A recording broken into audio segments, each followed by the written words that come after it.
It's a problem. What do you get? You get a solution. But you're reluctant to stretch it. You get used to it. So don't get used to it. If you're used to it, the world will be better. But if you stretch it, not only one solution, hundreds of solutions.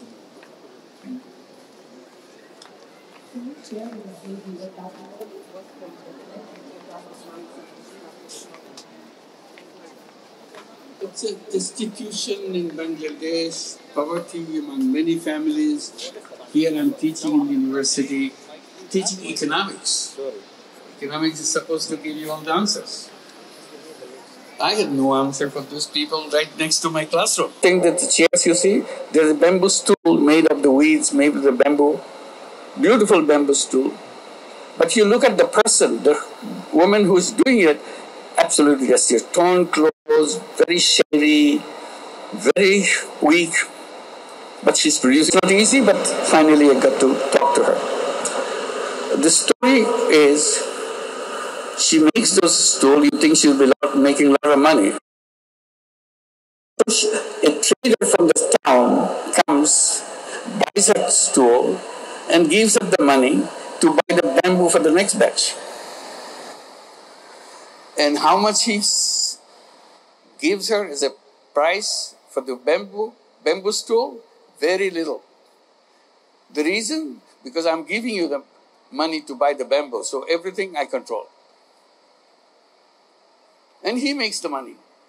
The person who gave all the skill on the labor, she doesn't make any money. She remains as poor as she is. Then I thought of something. I asked her, if I give you the money to buy the bamboo, then if you produce it, how much you can sell it for in the marketplace if you do it directly? She said she can double the money just by doing that. I said, okay, I'll give the money and you sell it and return the money that I give you. Then I give you more money so that you buy more bamboo, make it. She said, okay, I can do that. So I gave the money to her. Very small amount of money, $5. That's about the money that I gave. It changed her life because now she doesn't have to go to the trader to do that. She takes it to the market and sells it and gets a very good price. I realized that it's the same woman, same bamboo stool, with a little intervention, changes the whole thing.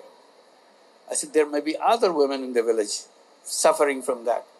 So I took a student of mine, a woman, a girl student, because I cannot go to the women there. So a girl student to go around, find out who would fit into that category in the village. She came out with a list of 22 such women. And the total money needed was something like $30. Imagine that. So I said, okay, I give you the money. You go and give the money to them and say this story that I told you, that you sell and give the money back, and I can give you more money so that you can produce more. And so that was the beginning of the whole thing. It was not a theory. This is a practical problem. You want to solve the problem. But I had no idea this will become such a big thing. Will become known as microcredit. That we are not thinking about any name at that. Create a bank out of it, because I'm one person. So if I'm there, they can get the money. If I'm not there, they don't get the money. So I said, why don't you set up a little office and call it a bank and do that?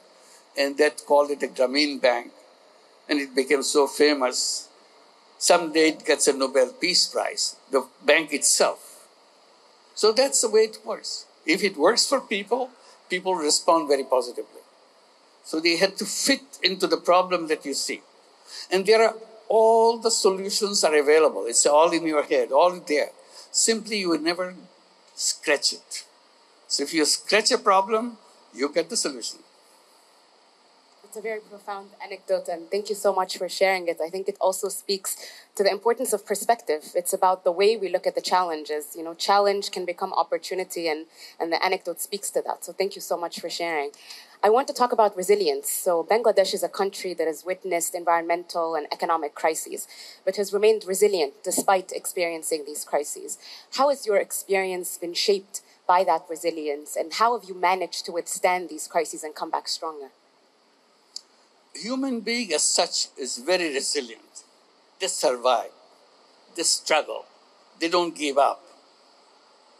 And the poorer you are, more spirit of struggling.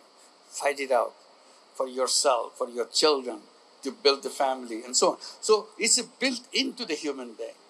Otherwise, human being will disappear. We have gone through history, so many problems. But we survived because we have that ability, strong will to survive. But if you put institutional support behind it, it multiplies.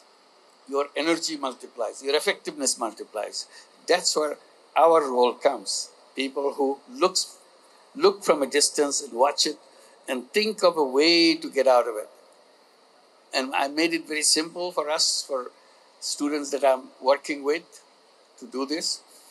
I said, always remember, for every problem, there are multiple solutions, not one solution, many solutions. Our job is to choose the best. Otherwise, hundreds of solutions for the same problem. Some are very good, some are middle class, some are low, some less effective. One is very powerful.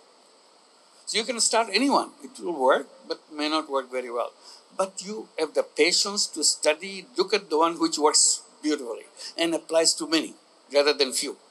So that's our job, to look at the solution, batch of solutions, pick the one which works the best, and then follow it up. If you multiply, if you found solution for one person, it worked. I can guarantee you it will work for the second person too. It will work for the third person too. So it's a very easy thing. All we have to do, find the first solution. Once you've done that, it applies to the whole world. Nobody is away from that because all are human beings. We did it in a remote village in Bangladesh, Jobra, where we started this little thing. Who knew someday in future it will be done in the United States?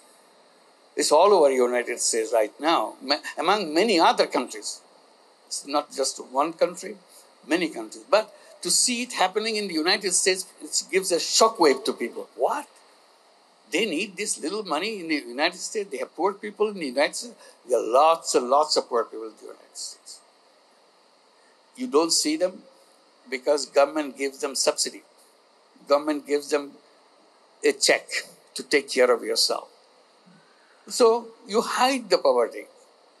Many countries cannot afford to do that. They don't have enough money. Government doesn't have enough money to pay everybody to survive, so on. So you see that poverty very clearly. So some people thought, why don't we bring it to the United States? In 2008, they created called Grameen America. Everybody laughed. We don't need Grameen America. This is not Bangladesh. This is not a poor country.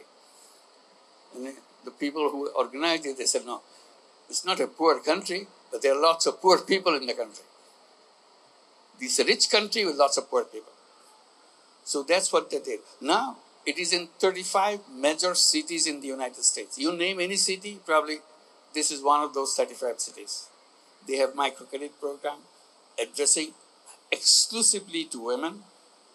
Loan size starts with $500, $600, under $1,000. For them, $600 is nothing.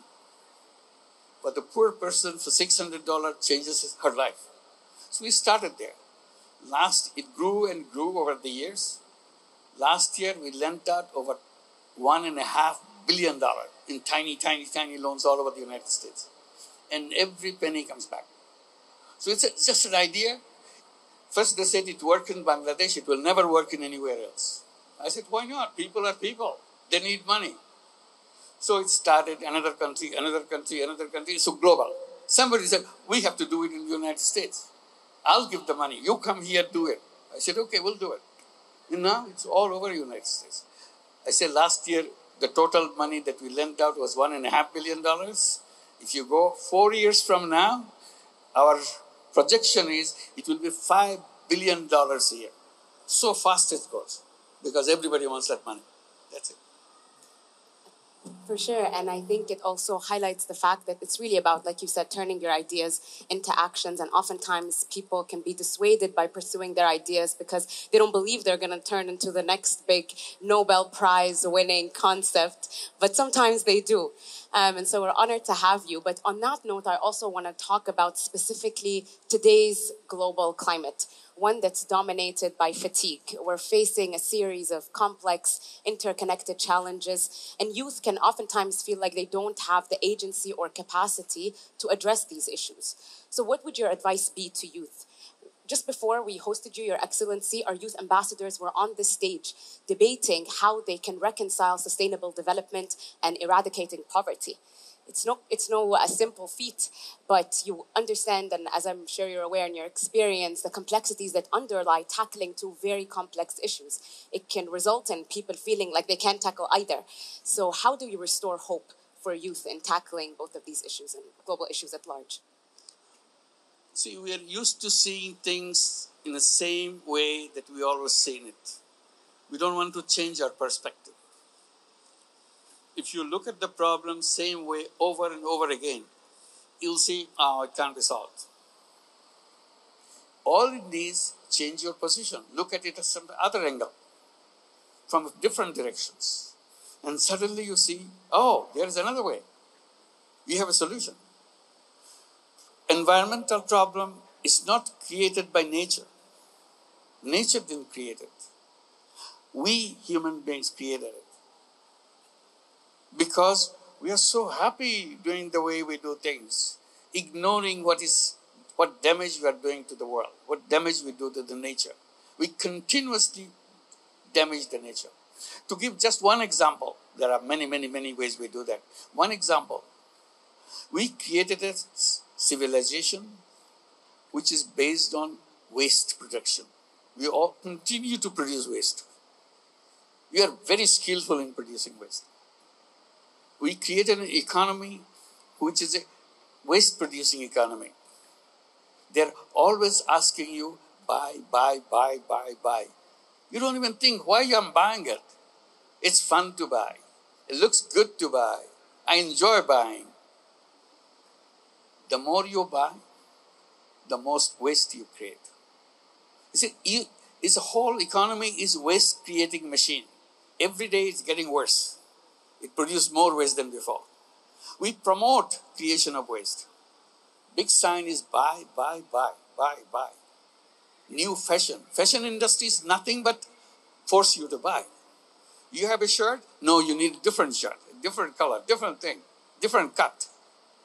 You don't need a shirt, but they force you to buy, not beating you up by always saying, you look good. Then you buy. They're continuously bombarding you to produce waste. And you fall victim. Then they say, bargain, bargain, bargain. So they're trying to pull you to produce waste. Sale, sale, sale. Discount, discount, discount. All the trap to produce waste. And we are enthusiastically producing waste. You don't need it, you buy it. If you buy only what you need, you create a completely different economy. You don't produce waste. The waste is creating the problem. This world is becoming a graveyard of waste. Will disappear. So what we are encouraging, just give me the opportunity that you raised the subject. We're always talking about creating a new civilization. This civilization that we have around us is a self-destructive civilization. Everything you do, dig a new hole to get into that hole. So we are not fixing it, we are making it worse every day. It's a self-destructive civilization. So in order for ours to survive, we have to create a counter-civilization so that we don't create those problems that we do right now, so that we can survive, we can live on this planet happily with the environment as our friend. Don't destroy it, protect it. We become the protector of the environment. So I said that new civilization that we'll be creating, getting out of this self-destructive civilization, will be characterized by 3 zeros. So we keep talking about the 3 zeros repeatedly. This is where we have to go. No option. Zero net carbon emission. We have to stop the carbon emission because it will destroy otherwise. Zero wealth concentration. All the wealth we make, where do the wealth go? To the top. To the few people at the top. Everywhere. Any country, any place you go, you generate wealth. Wealth doesn't stay on the ground. It always goes to the top. And gradually, today, say, 10% of the people own 90% of the wealth of the world. Tomorrow, 5% of the population of the world will own 99% of the wealth of the world. What kind of world will that be? That we create, we work very hard, and it goes to only few people. That is a self-destructive system because it cannot continue that way. That some one person owning everything, ultimately. This is what do we all do? We work very hard, produce wealth, but it goes to the somebody one up there. So we have to design it system where wealth will not go upwards, wealth will come downwards, so that it can be shared by everybody, where everybody is. It's possible. That's one thing that we have been talking about, promoting how to make sure everybody has access to the wealth, not just few people. So we have to stop the wealth concentration. It will destroy us. So zero wealth concentration, zero emission, zero wealth concentration, and zero unemployment. Unemployment is getting worse and worse. And then comes the technology. We are so happy. AI is coming. What would AI do to us? No matter which way you look at AI, that will squeeze our space for working. Because everything will be done by the AI. It's cheaper, better, easier. No labor unrest. Don't worry about giving bonuses. AI doesn't ask for bonuses. Don't look at that. So very handy. So gradually people move in there. What happens to us as human beings? Surrender? Don't have anything? AI has taken place? So this is the direction we are moving. There are other problems that will arise because of AI that I will not go into it. But I'm saying that's not the path to create a new civilization. New civilization will not be a place of jobs. It will be a world of entrepreneurship. I keep saying every human being is born as an entrepreneur, not as a job seeker. It's an artificial thing to tell people you have to have a job. Nature has not done that. Nature has made human beings as entrepreneurs, as creator, as solving things, doing things, using their mind. Human mind is fantastic power. But if you take a job, you don't need your mind anymore. Because you just carry out the orders. Your mind doesn't have to work. But if you're an entrepreneur, continuously searching for ways to improve, something to do, and that's what human beings should be, as an entrepreneur. And it's all good for women, very much. Because women always don't fit into office type, factory type jobs and so on. They are very good at entrepreneurial ability. They are smart, they can do things, and this is possible. Given the technology, it makes it easier for anybody to get involved with the entrepreneurship. So we are promoting that. 3 zeros, zero carbon, zero net, zero wealth concentration, and zero unemployment. Because we become real people who are entrepreneurs. We don't have to suffer to that. We have to create a civilization which will move in that direction. Then all these problems will not exist.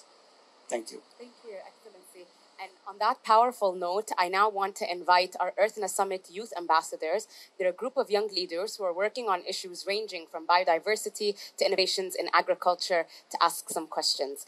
And I'll start with Hussein Mohammed.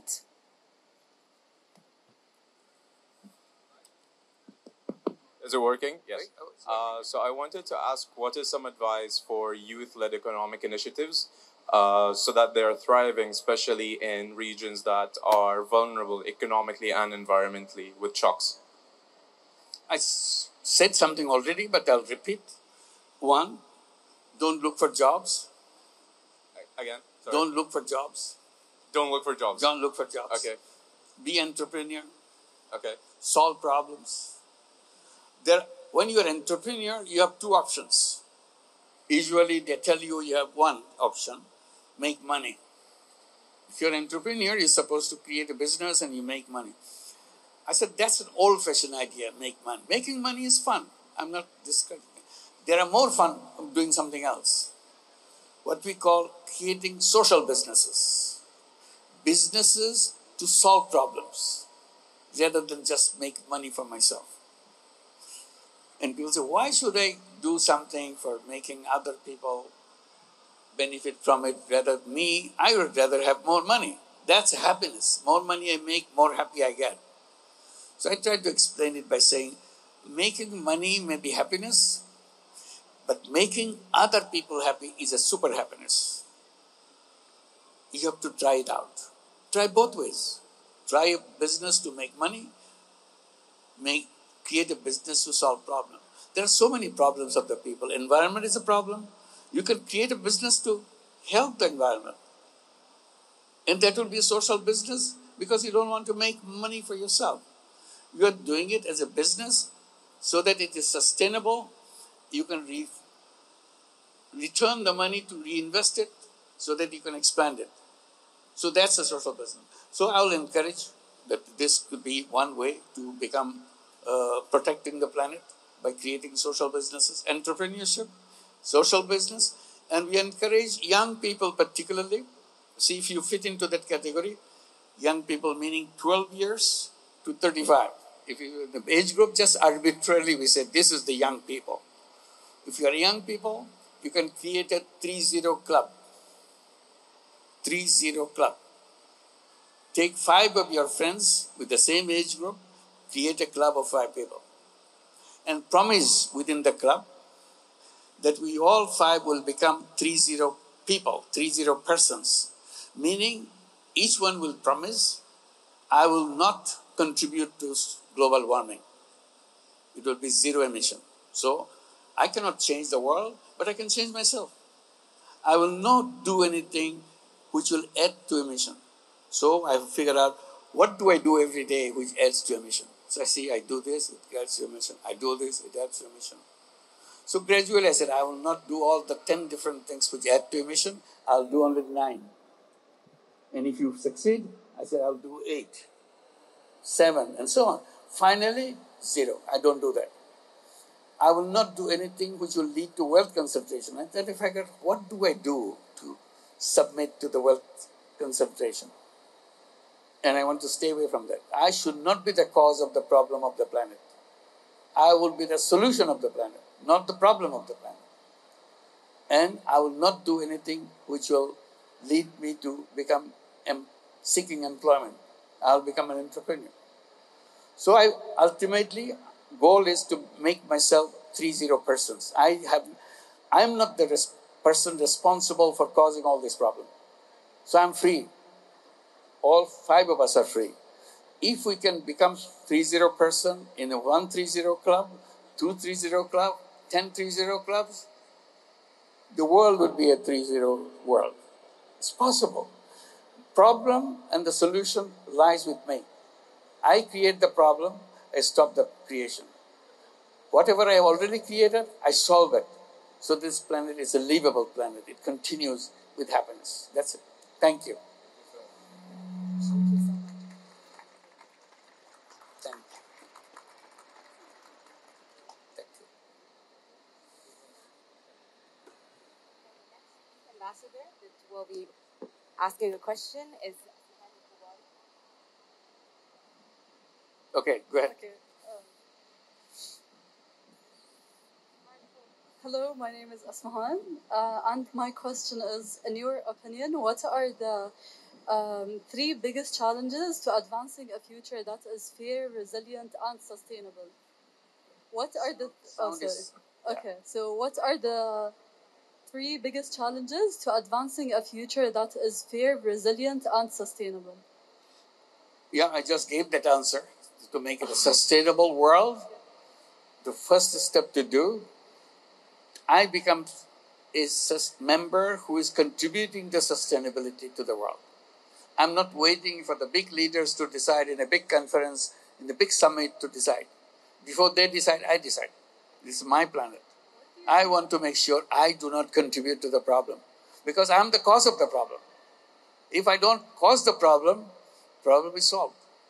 So that's the direction I'm trying to encourage young. And young people love that, to be active and participate. They don't want to see this planet disappear or this planet make so much harm to the people. Young people don't want that. They think differently than the older generation. Older generation has different kind of ambition, different kind of vision for their future. But the young people want to be conscious.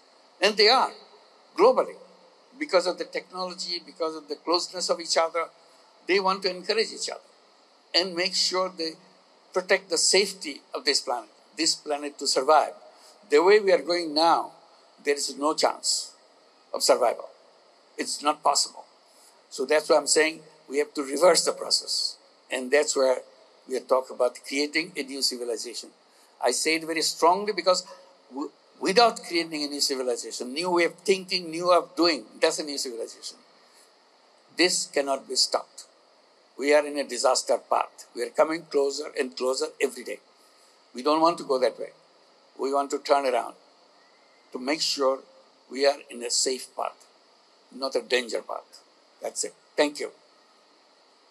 Thank you, Your Excellency, and thank you, Asmahan. We'll take one last question in this discussion. Please raise your hand and you can get the final question.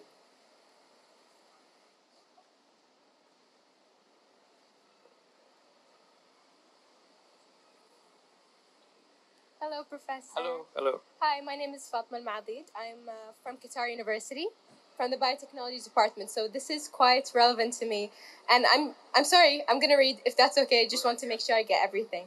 So I wanted to ask, you've shown how projects like Gamreen Shakti really empowered communities, try to build social businesses around things like restoration, sustainable farming, and things of the sort, especially in Qatar, where it's quite relevant in our experience. The question you raised, answer is exactly what we tried to achieve through Gamreen Shakti. It's a very simple idea. Bangladesh at that time, today there's electricity in the villages. When we did it some 20 years back, there's no electricity in the villages. So every villager, when the evening comes, turn on the hurricane lantern with the kerosene lamp. Kerosene lamp is the only way you can have lights. And the families, destitute families who have difficulty buying kerosene, they will finish their dinner before the sunset so that they don't have to resort to kerosene or light. They can't afford it, so save money. So that's the situation in Bangladesh. We looked around. In the meantime, something happened, something called solar energy. The first time we heard about it, solar energy, 30, 40 years back. Solar energy, so we studied that. Solar panel. My God, you can create energy, you can create power by solar panels. So we started inquiring about it and bought some solar panels from the international sources. Try it out. Can we do it affordable way for the villagers so that they can have electricity of their own? They will be producing their own electricity. Once we test it out, it worked. So we go to the houses, everybody, every family. We said, how much money you spend on kerosene every month for your lighting? They say, well, I spend X amount of money. Every month, there's a standard. I have to spend it because my family needs a light about this. I have several lanterns to do that, several lamps. So we go house by house and give them a message. We'll bring electricity for you. Oh, it will be very expensive. We cannot afford it. We said, okay, we'll make it easy. How much money you spend on kerosene every month? Well, she quickly says, oh, this is the money we spend every month. Give that money to us. That's all. You're not making extra money, spending extra money. We give you electricity, more light than your kerosene lamp. If you don't like it, we'll take it back, return your money, you go back to your kerosene. How can they refuse it? It's such an easy thing. Everybody loved electricity. They said, okay, we'll try. If it doesn't work, give it back to us. Very easy. And people started agreeing to that. And we started installing solar panels and everything. And everybody started. You know, the light is such a powerful thing, you don't realize it now. When it's all dark, in the villages of Bangladesh, those days it's all dark. If there is one electric bulb anywhere in any direction, you can see it from miles. And everybody says, what happened to that village? They have electricity. How can they have electricity? What? They brought electricity. They produced their own electricity. And say, why don't we have it in our village? So everybody comes to us. Bring us to us. And very quickly, we had millions having this solar energy and so on. It's a very simple idea. It's not a complicated thing. I didn't invent solar panel. Somebody did it. All I'm saying, bringing it to replace the kerosene lamp. So all the problems you see, from another angle, you see it's a very simple thing. Microcredit is a very simple thing. You say, oh, what is this big discovery that you have to give a Nobel Peace Prize for that? Anybody could have done that. But anybody doesn't do it. That's the problem. If you have done it, you would have gotten the Nobel Peace Prize. But nobody does it. Things are very simple. Simply, we think in a complicated way. That's our problem. If we think in a simple way, we found the solution. And all you have to do now, repeat. All solutions is about repetition. Solution comes very easy. Repetition, you get tired. You say, oh, no, I've done it, it's worked, it's all right. You give up. Don't give up. Pursue it. You can change the whole world by just one tiny little thing. Every one of you, every one of human beings can change the world. Just one tiny little thing. You just concentrate one little problem and make sure you have the solution. If you have the solution, the world will be changed completely. That's the way. It's easy. Thank you. Your Excellency, this was really powerful. Thank you so much for making the time. I feel inspired. Our youth ambassadors are inspired. Our audience is inspired. Thank you for sharing your insights. And I encourage you all to continue thinking about these questions beyond the session. And just join me in thanking His Excellency for...